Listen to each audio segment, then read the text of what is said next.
just a community college nurse playing soldier. That's what Dr. Pierce said.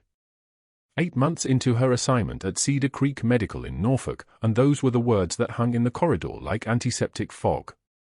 Hannah Clarke didn't flinch. She stood at the foot of Commander James Brennan's bed in the neuro ICU, her hand steady as she adjusted the 4-drip, 14-gauge angiocath, saline running at 50 milliliters per hour, and let the insult pass through her like wind through a chain-link fence. The fluorescent lights hummed their mechanical song overhead. Behind her, in the doorway, Dr. Pierce waited for a reaction. Any reaction. A tremor in her voice. A flush of color across her neck. Something that would confirm what he already believed, that she was a fraud pretending to understand the intricate geography of neurological recovery. He got nothing. Your methods are theatrical, Pierce continued, stepping closer, his Italian leather shoes clicking against the tile. Click. Click. Each footfall a small assertion of dominance. Speaking to him in Arabic. Hand signals during physical therapy. It's emotionally manipulative, Ms. Clarke, and frankly, it has no basis in peer-reviewed literature. Hannah's fingers traced the edge of the cardiac monitor. Her voice, when it came, was soft. Almost deferential. Yes, doctor. That was the thing about being invisible. You could watch people. You could listen to the rhythm of their certainty and understand exactly where they were weak. Dr. Pierce was weak in his need to be right. In his requirement that the world acknowledge his superiority. He'd been chief of neurology for 14 years. His mentor at Johns Hopkins had recently retired. Pierce had begun reaching for his name the way other men reached for photographs of their children, constantly, almost reflexively. Hannah had been a nurse here for 8 months. 8 months of keeping her head down. Of accepting assignments that other nurses avoided. Of choosing the hardest cases, the ones that no one wanted to touch because they represented failure. A 46-year-old Navy SEAL named James Brennan who'd been in a medically induced coma for 2 years following an IED blast in Ramadi. 2 years of ventilator dependency. 2 years of contracted muscles and vacant eyes. 2 years of his family visiting less frequently, the hope in their faces calcifying into something that looked more like duty than love. When Hannah had opened his chart and seen Ramadi, something had shifted in her chest. A recognition. A memory of dust and concussive force and the weight of a man's arm across her shoulders as she dragged him through a street where every window held a rifle. She'd read through his medical history twice. The blast had occurred on March 17, 2009. In a district called Jolon. Near a marketplace where she'd treated 17 civilians the night before. She'd been there. But that woman, that Captain Hannah Clarke, Navy physician attached to JSOC Task Force 121, didn't exist anymore. Her service record had been scrubbed. Her decorated history erased. Her code name buried beneath secrecy statutes she'd signed in blood. The extraction from Syria had gone sideways 7 years ago, and the Pentagon had decided that the cleanest solution was to erase her from the official record entirely. Witness protection had another name for it, protective anonymity. Now she pushed medications under a false credential, kept her limp to a minimum, and wore scrubs from a hospital that didn't know what her scarred hands had done. "I understand, Doctor," Hannah said, continuing her work. Her voice was the careful, measured tone of someone who'd learned that compliance was cheaper than confrontation. "I'll adjust my approach." Pierce lingered. He wanted something more. A defense, perhaps. An argument he could dismantle. Instead, Hannah simply moved to check Brennan's vitals, her movements precise and economical. She was checking pupils when she heard Pierce's shoes clicking away down the corridor. The relief in her shoulders was invisible. Brennan's eyes remained fixed on the ceiling. Vacant. Unseeing. But his left arm bore a tattoo that made her breath catch in her throat every single time. The letters were faded now, ink degraded by 2 years of 4 lines and medical procedures and the simple passage of time. But they were unmistakable. Doc Clarke, Ramadi. He'd gotten a tattoo of her call sign. In a military hospital somewhere, covered in bandages and morphine, he'd still had enough consciousness to get her name put on his skin. Permanently. A mark that said she'd mattered. That she'd been there. Hannah's hand hovered over the tattoo for a moment. Her fingers didn't quite touch it.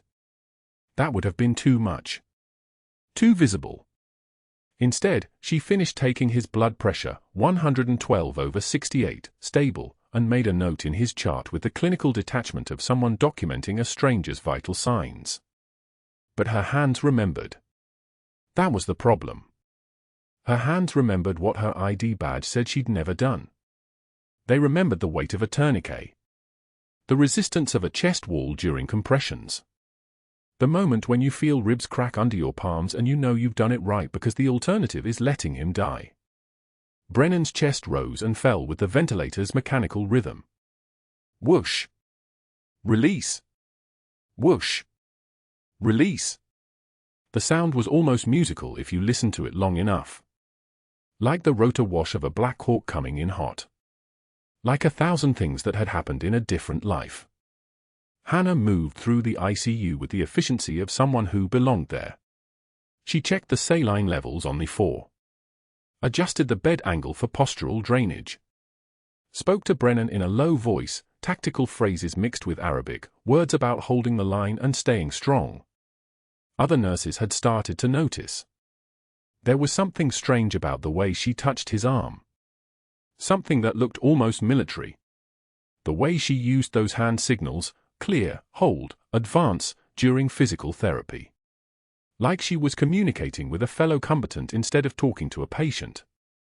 Nobody asked questions. In a hospital, you learned early not to pry into the reasons why people did things the way they did. Everyone had their own reasons. Their own ghosts. By the time Dr. Pierce circled back that afternoon, Hannah was already gone from Brennan's room. She was in the supply closet reorganizing 4 lines when she heard him in the corridor outside, talking to another resident. His voice carried that particular tone he used when he was establishing hierarchy. When he was making sure everyone understood the structure of their world. Ms. Clarke means well, he was saying. But she lacks the intellectual rigor for a complex case. She attended a community college RN program. Community college, mind you. Not a university nursing school. There's a significant difference in the foundation they receive. A Johns Hopkins colleague of mine, Dr. Rothstein, published a paper on this exact issue. The limitations of. Hannah's hand paused on a box of angiocaths. She didn't need to hear the rest. She'd already heard variations of this speech. She'd heard it when she'd presented her rehabilitation proposal to the neurology team.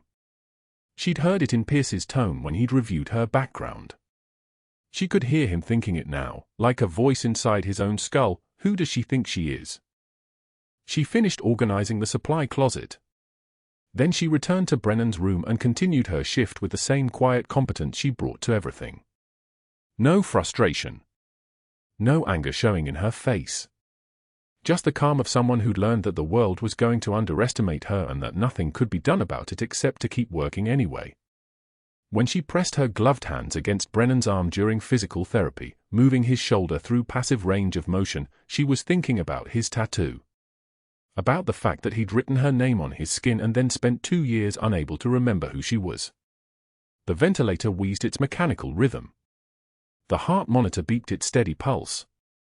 Around them, the ICU continued its work of keeping the broken alive. Hannah worked like a ghost that afternoon. Present. Necessary. Invisible. But what Dr. Pierce didn't know, what no one could possibly know, was that the woman folding Brennan's blankets had once held his life in her hands. That she'd carried him 3 miles through a district called Jolon with rounds kicking up dust around her boots. That she'd kept him alive long enough for the Black Hawks to come screaming in with their rotors shaking the buildings.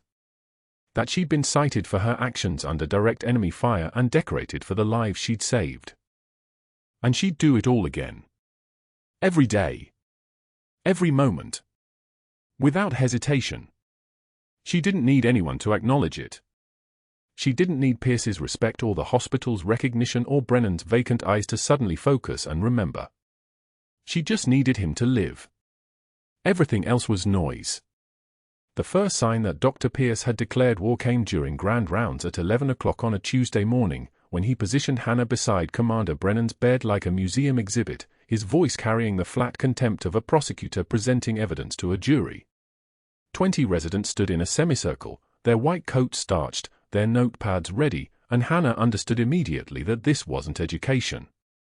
This was demolition. "This is what happens when we allow sentiment to replace science," Pierce began, his fingers steepled in front of his chest like a man about to explain something to children.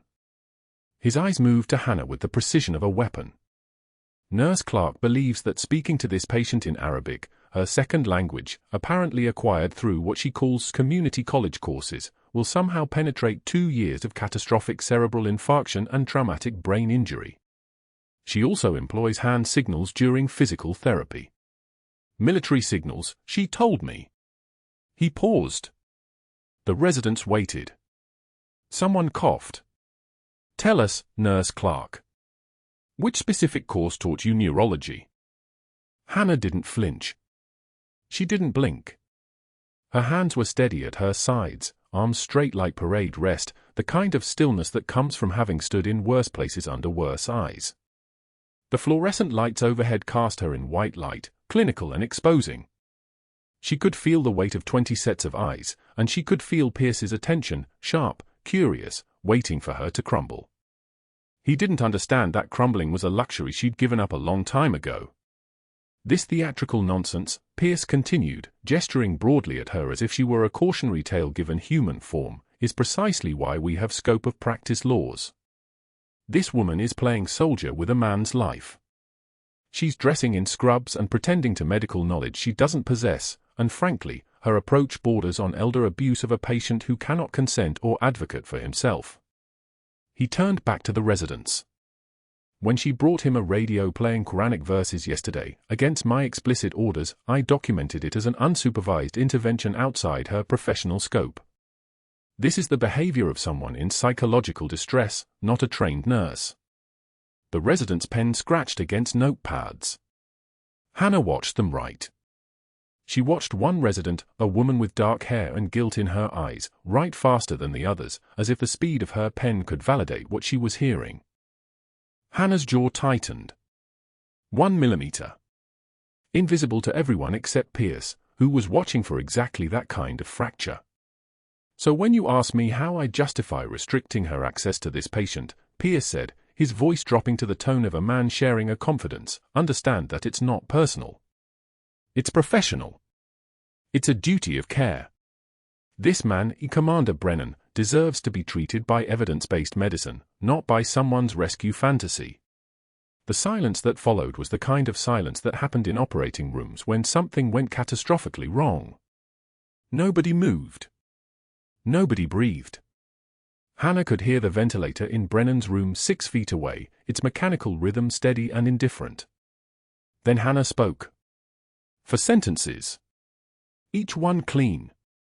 The difference between us, doctor, is that I've actually had to choose who lives and who dies." Her voice didn't rise. It didn't crack. It sounded like a woman stating facts. Not in theory. Not in rounds. In the field, with blood on my hands and maybe 90 seconds to make a choice that determines whether someone goes home or goes to Arlington. She turned and walked away. Her shoes made no sound on the tile. That was the strangest thing, how her footsteps didn't echo the way Pierce's always did, how her presence seemed to absorb sound rather than create it, how the entire hallway seemed to hold its breath as she passed. Behind her, Pierce's face flushed the color of raw meat. That afternoon, she found him waiting at the vending machine on the 3rd floor, the one that never worked quite right, the one nobody used, which was probably why he'd chosen it. He was alone. She was alone. The hallway was empty enough that what happened next could be denied later, explained away as a misunderstanding or a communication issue between colleagues. "Your nurse fantasies about wounded heroes," Pierce said without preamble, stepping between Hannah and the machine, "are textbook transference. Possibly grounds for psychiatric evaluation. I've seen your type before." His voice was conversational, the tone of a man making observation rather than accusation. You're drawn to trauma you can't process. You're playing out rescue scenarios on a patient who can't respond to your heroics. The psychology of it is almost interesting, actually. Almost. Hannah's jaw clenched. 1 millimeter became 2. Commander Brennan deserves real medical care, Pierce continued, his body language relaxed, almost casual, but his eyes were hunting. Not whatever savior complex you're acting out in his room. Not some elaborate roleplay about being important to his recovery. She didn't speak. Speaking was a trap. Responding was a trap. The only winning move was the cold, flat stare, the one she'd perfected in Ramadi when men with nothing to lose were screaming at her in languages she understood, and any emotion, any crack, any human response would trigger them to violence. Pierce leaned in closer. His cologne was sharp, expensive, the scent of someone who'd never been in a place where smell mattered because the smells were too important. Copper. Diesel. Rotting flesh. Those were the smells that stayed. Not cologne. Continue these methods, he said softly, and I'll have security escort you from the building. Personally. I'll make sure they know you're emotionally unstable. I'll recommend they restrict your building access indefinitely.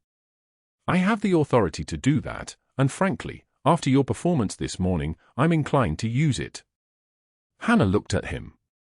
She looked at his hands, which had never held a pressure bandage. She looked at his shoes, which had never stepped over a body. She looked at his eyes, which had never seen a person die because the surgeon's hand shook too badly to thread a needle through an artery. Then she turned and walked away. But that wasn't the worst part. The worst part was that Pierce didn't stop there. He didn't accept her silence as victory or her departure as defeat. Instead, he began the strategic phase, the calculated poisoning that comes when bullying alone fails to break someone. That evening, he pulled the charge nurse aside in the medication room, away from cameras. Watch Clarke carefully, he told her, his voice low and confidential. Document everything. She's emotionally unstable. I'm concerned for the patient's safety. By the next morning, Hannah noticed that the charge nurse had assigned her to cleaning supply inventory instead of patient care, a demotion disguised as task distribution. He mentioned to the medical residents that her credentials may not be what they seem, that she should be verified with the institution where she claims to have trained. Within 3 days, 2 residents declined to round with her and 1 requested reassignment from Brennan's case entirely. He suggested to the hospital administration's credentialing office that her background check should be more thorough, that he'd noticed inconsistencies in her employment history. By Friday, a woman from HR was in her office requesting documentation of her previous positions, her degrees, her certifications, all of which she could provide, of course, because they were real, but the implication was clear: Hannah Clarke was being investigated. Someone left a child's toy stethoscope, neon plastic, a dollar store special, in her locker with a note that said, "Practice makes perfect." The note had no signature. Hannah found it at the end of a 14-hour shift when her hands were shaking from exhaustion and something else, something that felt like rage but looked like stillness. She threw it away without changing her expression. The other nurses began avoiding her. When she spoke in team meetings, her suggestions were met with silence, not argument, which could be debated, but silence, which meant they'd already decided she wasn't worth listening to. She became a ghost in scrubs, present but not present, valued but not valued, seen but not seen. It was a strategy that might have worked on someone with something to lose. Then, on a Wednesday morning during routine catheter maintenance, Brennan's heart went catastrophically wrong. The monitors shrieked. His body convulsed against the mattress, his back arching off the bed in that terrible involuntary spasm that meant VFib, ventricular fibrillation, the rhythm of a heart that had stopped being a pump and started being a bag of electrical chaos. Alarm screamed through the unit. The kind of alarm that made time compress into single moments. Pierce was there in 8 seconds. He'd been rounding 2 rooms down, which meant he was close, which meant he arrived before the crash cart, before the code team, before anyone else could react to the shrieking machines and the patient who was dying. "Defibrillator," Pierce said, his voice steady but his movements already wrong. Hannah saw it immediately, the way he was reading the strip, the way his eyes were interpreting the data incorrectly, the way his hands were reaching for the paddles when what Brennan actually needed was a chest tube, not electricity, because the problem wasn't the rhythm of his heart. The problem was that something had punctured his lung. Hannah knew it the way she knew how to thread a suture in the dark, the way she knew the difference between arterial bleeding and venous bleeding by the color alone. 30 seconds. That's how long she had before Brennan's oxygen saturation became incompatible with life. The tension was building in his right chest cavity, the lung collapsing inward, his heart being pressed against his left side like a hand crushing a flower. "He needs a chest tube," Hannah said. Her voice was clear. Not a question.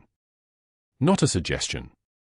"He needs defibrillation," Pierce snapped back. "Step back, nurse. Now." The crash cart arrived. The attending physician appeared. 30 seconds had become 45. Brennan's lips were turning the color of storm clouds. The monitor showed no organized rhythm anymore, just the flat line of asystole, a heart that had simply stopped trying. Pierce's hands fumbled with the defibrillator pads, wrong placement, wrong approach, his mind stuck on the rhythm disturbance instead of the mechanical problem underneath it. Hannah felt the tremor start in her own hands, the same tremor from Ramadi, from the transport that went wrong, from the 3 men she'd lost in a convoy when her medical bag wasn't heavy enough to save them and her training wasn't good enough to keep them breathing. She gripped the bed rail. The metal was cold.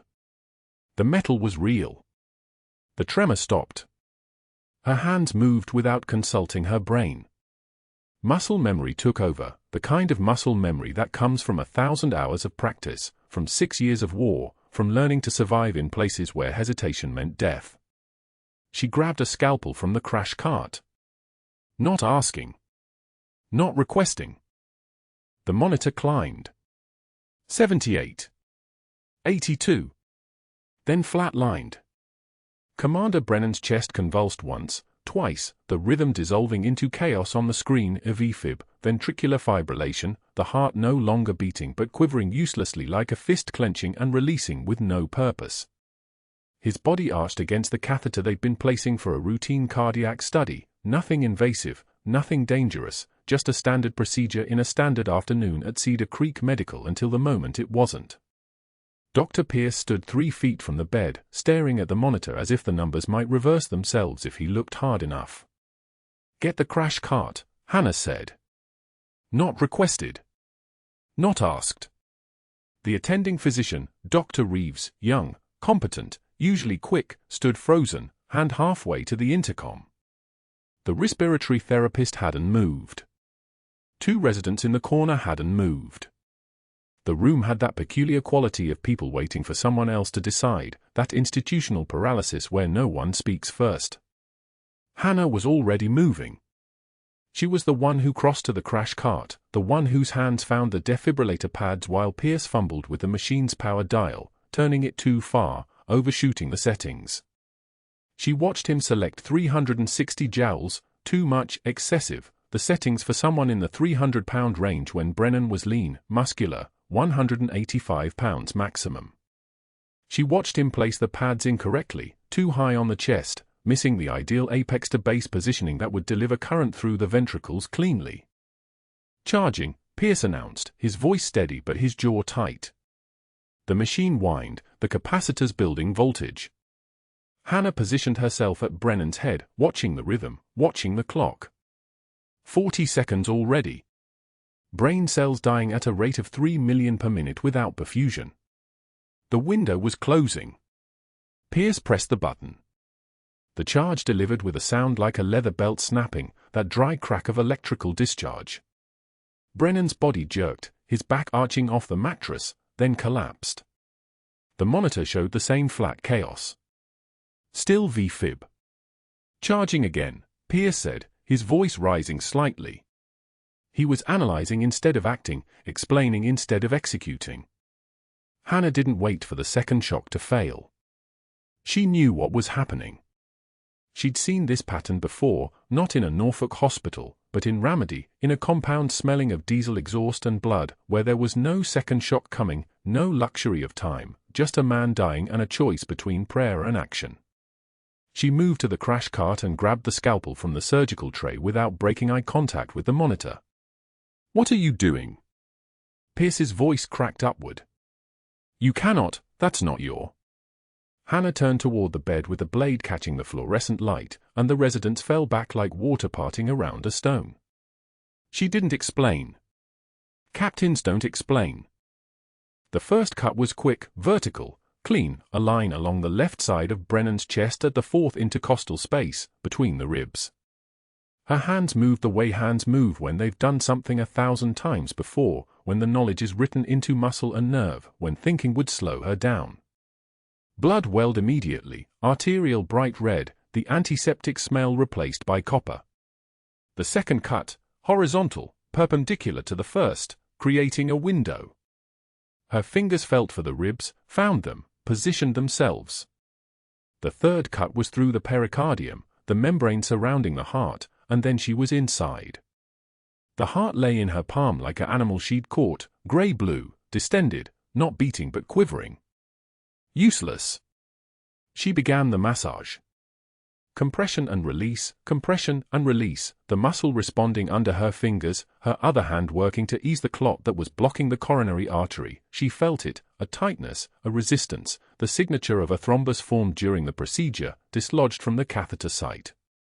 She worked with precision, feeling for the rhythm that should return, knowing from 18 years of field medicine that hearts remember their rhythm if you remind them correctly, if you apply exactly the right pressure in exactly the right sequence. 45 seconds of compressions. The monitor stayed flat.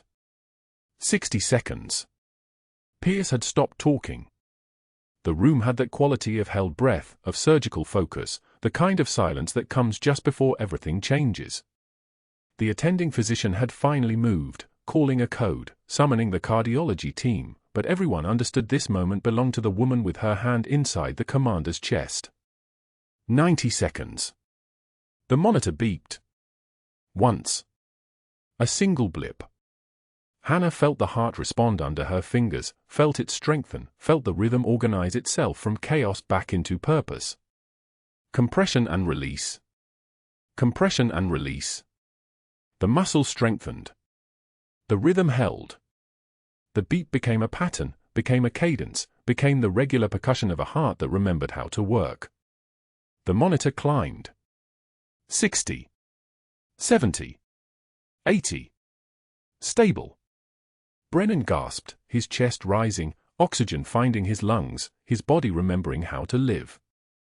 His eyes were still closed, still vacant, still showing no recognition of the woman whose hands had just been inside his chest, but his body was alive.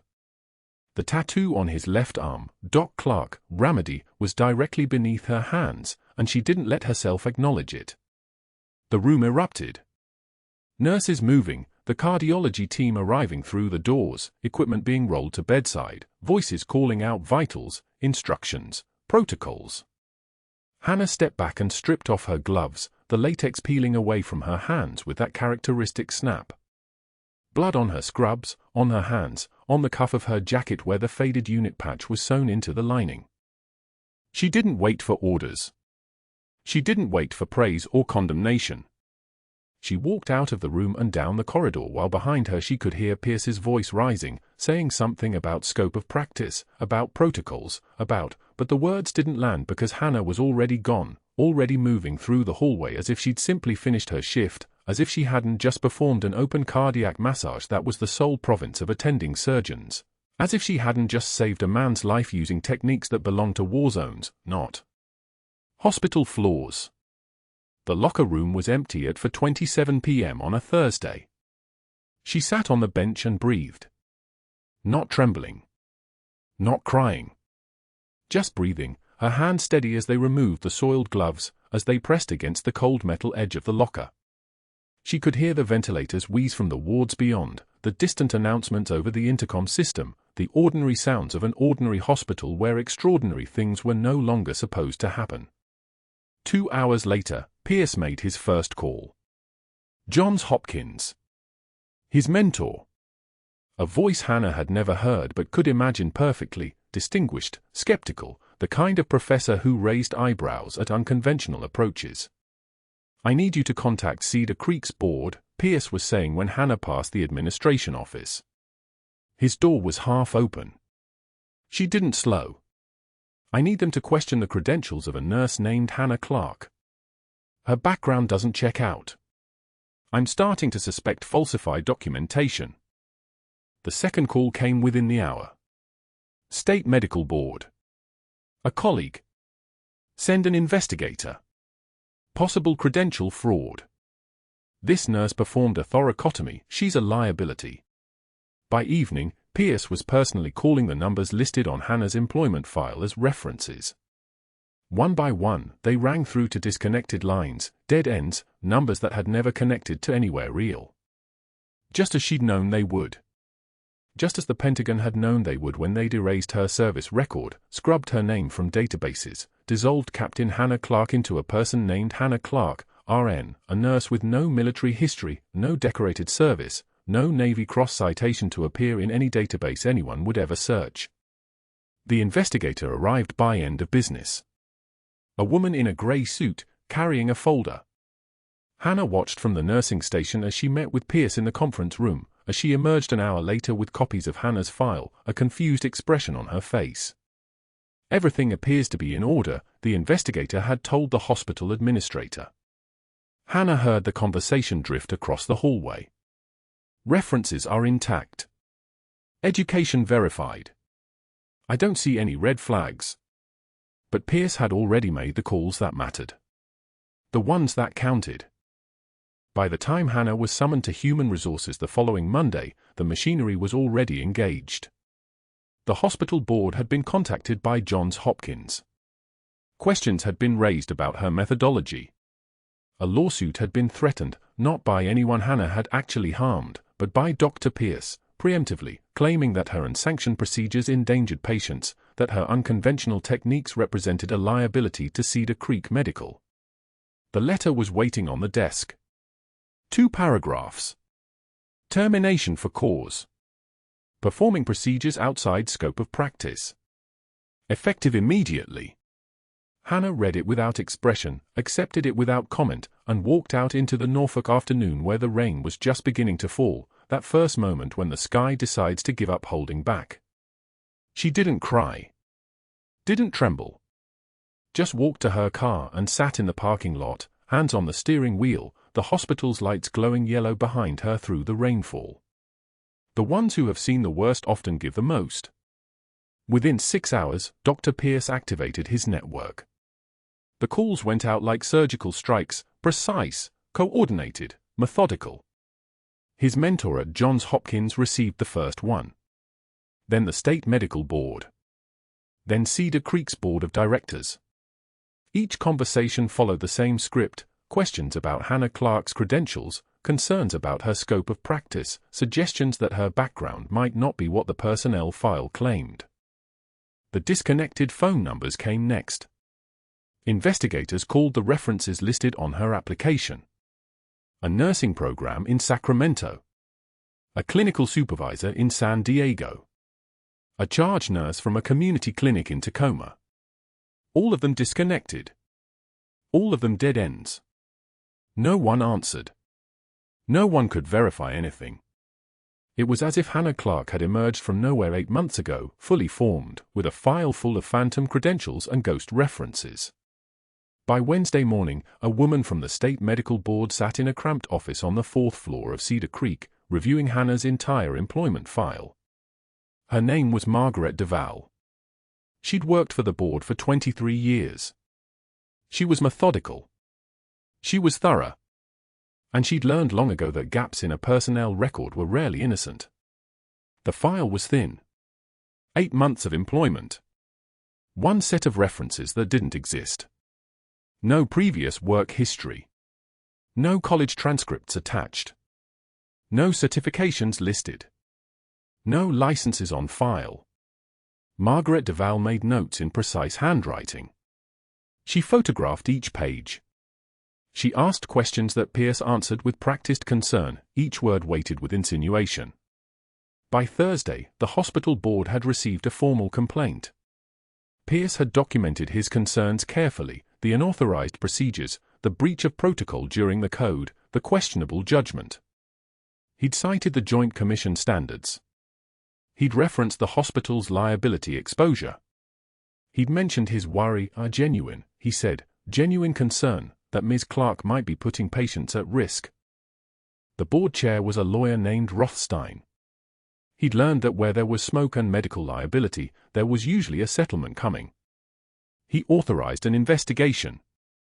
He recommended suspension pending review.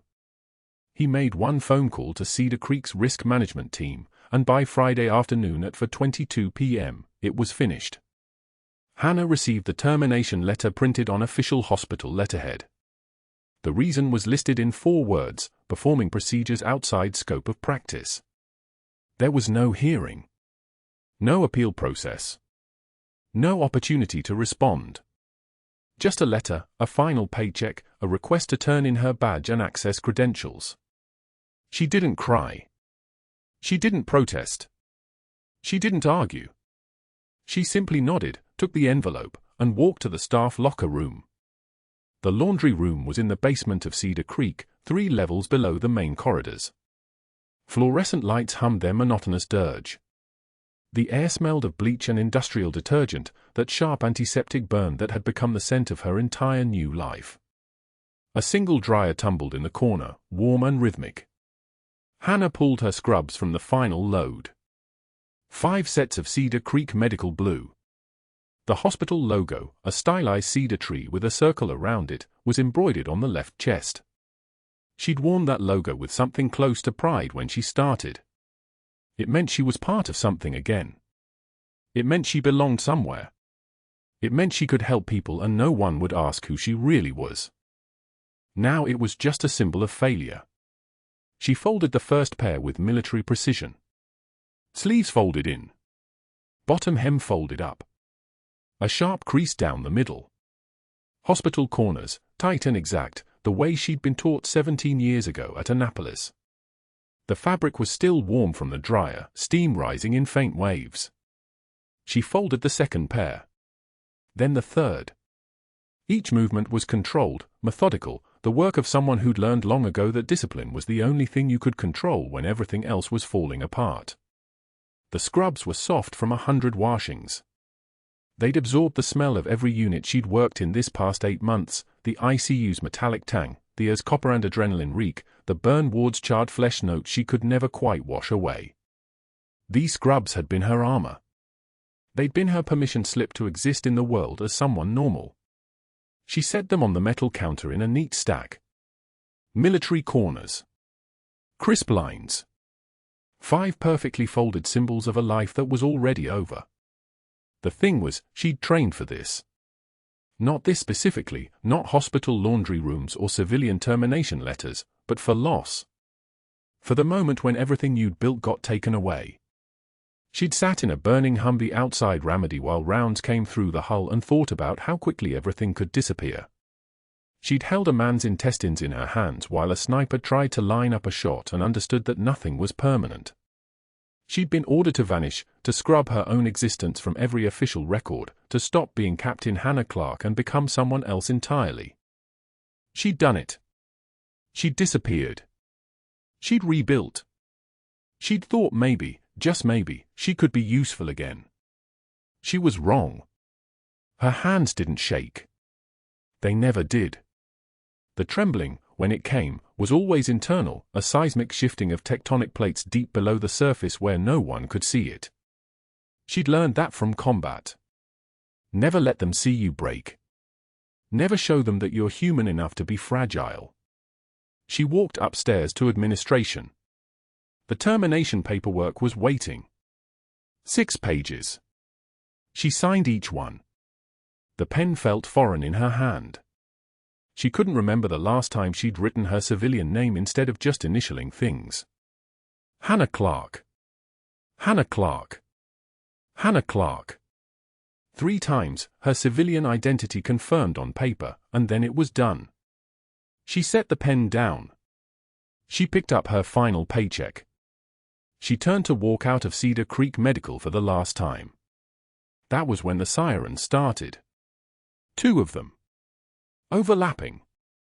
The sound came from outside, from the main entrance, that urgent electronic wail that meant someone was coming in hot. Hannah heard the ambulance bay doors slam open. Voices shouting. The radio crackle of paramedics calling in a trauma. She should have kept walking. Instead, she turned toward the emergency department entrance. The ambulance pulled up at 5:13 p.m., just as the shift change was happening. Peak chaos. Paramedics rushed a stretcher through the automatic doors with the controlled desperation of a team that knew they were losing. The patient was a man, mid-40s, dark complexion, massive blood loss from a gunshot wound to the chest. The paramedic was calling vitals, blood pressure 78/42 and dropping. Oxygen sat 91%. ETA to OR 5 minutes. The man's eyes were wide. Terrified. His mouth was moving, and he was shouting something in Arabic. Not words. Not prayers. Just sounds, raw and animal, the noise a human being makes when their body is dying and their mind hasn't caught up yet. Then his eyes found Hannah. Everything stopped. The man's body went rigid on the stretcher. His shouting stopped mid-breath. His eyes locked on hers, really locked, with recognition so total and immediate that the air pressure in the trauma bay seemed to shift. He opened his mouth. What came out was a scream. Valkyrie 6. His voice was hoarse, broken, but unmistakable. Valkyrie 6. The American Devil Doctor. His head thrashed. Nurses grabbed the stretcher rails. The paramedic called for sedation. But the man's eyes never left Hannah. Never wavered. She wouldn't let our fighters die. She wouldn't let them die. We tried to kill her, we tried a dozen times in Ramadi. We shot at her, we bombed, she just kept coming. His body convulsed. His hand reached toward Hannah across the distance, fingers spread wide, as if he could reach her even as they rushed him toward surgery. Valkyrie 6. Valkyrie 6. Valkyrie 6. The shouting echoed off the tile. Nurses froze. Doctors turned. Every person in the trauma bay heard it. Every person heard the name. Every person heard the accusation in his voice, not rage, but something else. Something like awe. Something like terror. The crowd swelled. Security. Staff. A Marine colonel who'd been visiting Walter Reed patients waiting for his brother's discharge. Pierce, pushing through the crowd with his jaw clenched. Hannah stood motionless. Her termination letter was still in her hand. Her final paycheck was still in her pocket. Her scrubs were still warm in the laundry room downstairs. And somewhere in the Norfolk night, forces were already moving. Hannah was signing the termination paperwork when the paramedics rushed through the ER entrance, their shouts cutting through the afternoon routine. A man with a chest wound. Bleeding hard. They didn't know what was about to happen. They didn't know they were bringing the truth through the same doors Hannah had carried her shame through all morning. The stretcher wheeled past her desk. She kept her eyes on the forms. Pen moving. Signature line. Final. But then the patient's head turned. His eyes found her face across the chaos of monitors and shouting nurses. And he screamed. Not in pain. In recognition. Words in Arabic, sharp and fractured and desperate, echoing off the tile floor like gunshots nobody else was hearing. Valkyrie 6. Valkyrie 6. His voice cracked with something that wasn't fear. It was rage.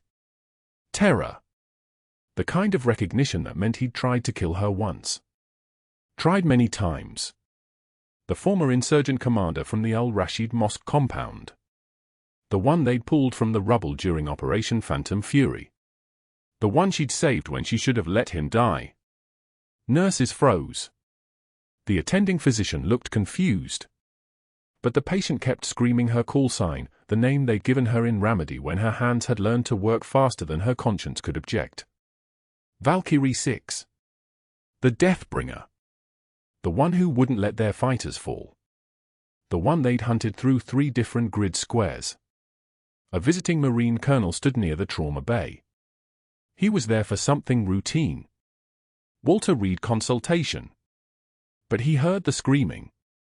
He heard the call sign. And something shifted in his eyes. Recognition.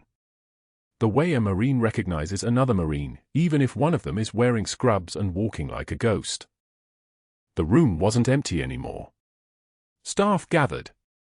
Nurses from other stations. A respiratory tech. Someone whispered her name like a question nobody knew how to ask. Dr. Pierce stood at the nurse's station, watching from a distance, his face the color of someone who'd just felt the ground shift beneath him. The Marine colonel pulled out his phone. His hands moved with the kind of precision that comes from reading citations aloud at funerals. He scrolled. Found what he was looking for. And then he read into the silence that had swallowed the entire emergency department. Captain Hannah Clarke. Navy Cross recipient. Operation Phantom Fury. Credited with 73 lives saved under direct enemy fire. He paused. The screen caught the light. His voice didn't shake. Military voices don't shake when they're reading the truth. That's you? Hannah didn't answer. Her composure was a wall. Her face was the face of someone who'd already died and come back as something else. Something that couldn't be killed by words or questions or the stares of people who'd only ever known her as the nervous nurse who talked to comatose patients in Arabic. The patient was still screaming. Still fighting the paramedics who were trying to save his life. Still calling her name like it was a wound that wouldn't close. And then a different voice cut through. Measured. Official. A Pentagon official appeared in the doorway. She didn't know how or why, but his uniform carried that particular weight of authority that makes hospital administrators go pale. Captain Clarke was given the Defense Superior Service Medal, the official said quietly, and ordered into protective anonymity. Her code name was Nightingale Actual. The words hung there. Not a question. Not up for interpretation. Just fact. The kind of fact that burns away everything else. Dr. Pierce stepped forward. She could see him trying to salvage the narrative he'd spent 3 days constructing. Even if this is true, she still violated protocol. She still performed a procedure outside her scope of. She saved Commander Brennan's life, the Pentagon official interrupted. Again. Just like she did in Ramadi. His eyes found Pierce's. Your protocol would have left him dead. The hospital CEO arrived within minutes. She pulled Pierce aside. Hannah couldn't hear the conversation, but she could read it in Pierce's shoulders. In the way his hands opened and closed at his sides. In the moment his face went from righteous to fractured. By evening, the FBI had opened an investigation. By midnight, they were looking at the calls he'd made to Johns Hopkins. The investigator he'd summoned. The pressure on the board. By dawn, federal agents were reviewing the personnel files.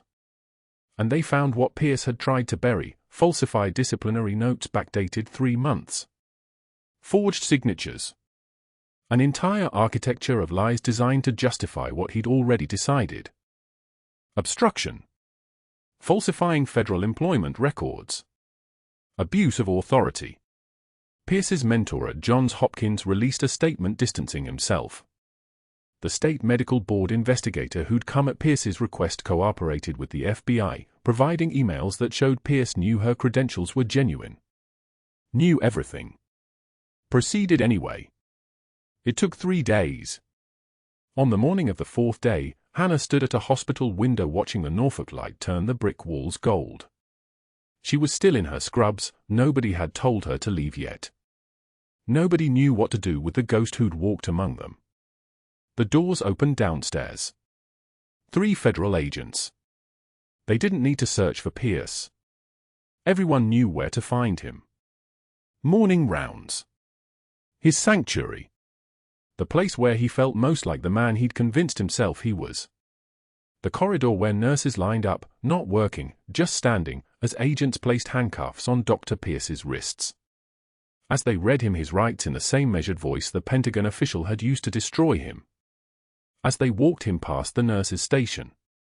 Past the vending machine where he'd told her that nurse fantasies about wounded heroes were grounds for psychiatric evaluation.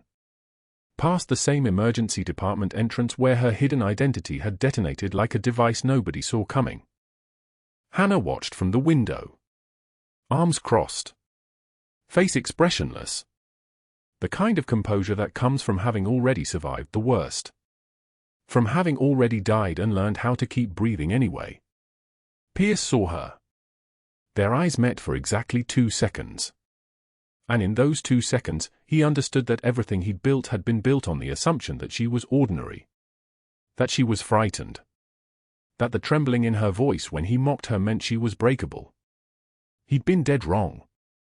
6 months later, Norfolk morning light filled Commander Brennan's hospital room. Hannah stood at his bedside, but everything had changed. Her record restored. Her rank acknowledged.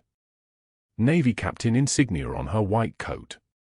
Director of Trauma Services now.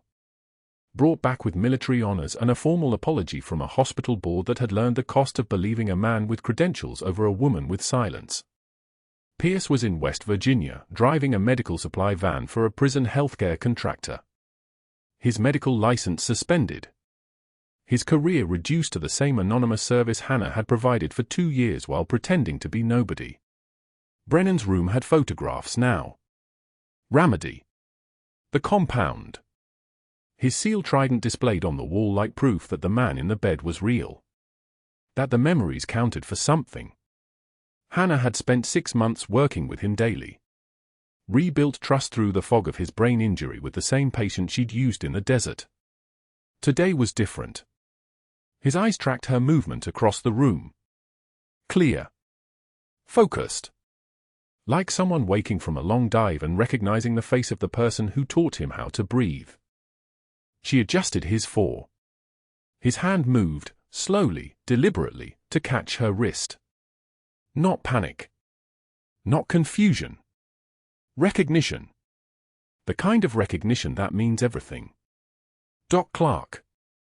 His voice was rough from 2 years of silence, but it was steady. I remember Ramadi. You carried me. 3 miles. His fingers found the faded unit patch she'd pinned to her white coat. The same patch that had been sewn inside her jacket lining all these months. Proof. Evidence. The thing she'd carried when she had nothing else to hold on to. I remember. Hannah's composure finally cracked. Just for a moment. Just enough to grip his hand. Just enough to let him see what she'd been carrying all along. Welcome back, Commander. Through the window, Norfolk morning light caught the seal trident on the wall. The tattoo on Brennan's arm, Doc Clarke, Ramadi, finally meant something again to the man who wore it. Hannah had spent 2 years watching him stare through her. Now he saw her. And in being seen, she became real again. Not a ghost. Not a nurse. Not someone's shame. A captain. A healer. A woman who'd learned that the ones who have seen the worst often give the most. If you've ever been underestimated by someone who didn't know your value, like this video and subscribe for more stories about people who rose above it.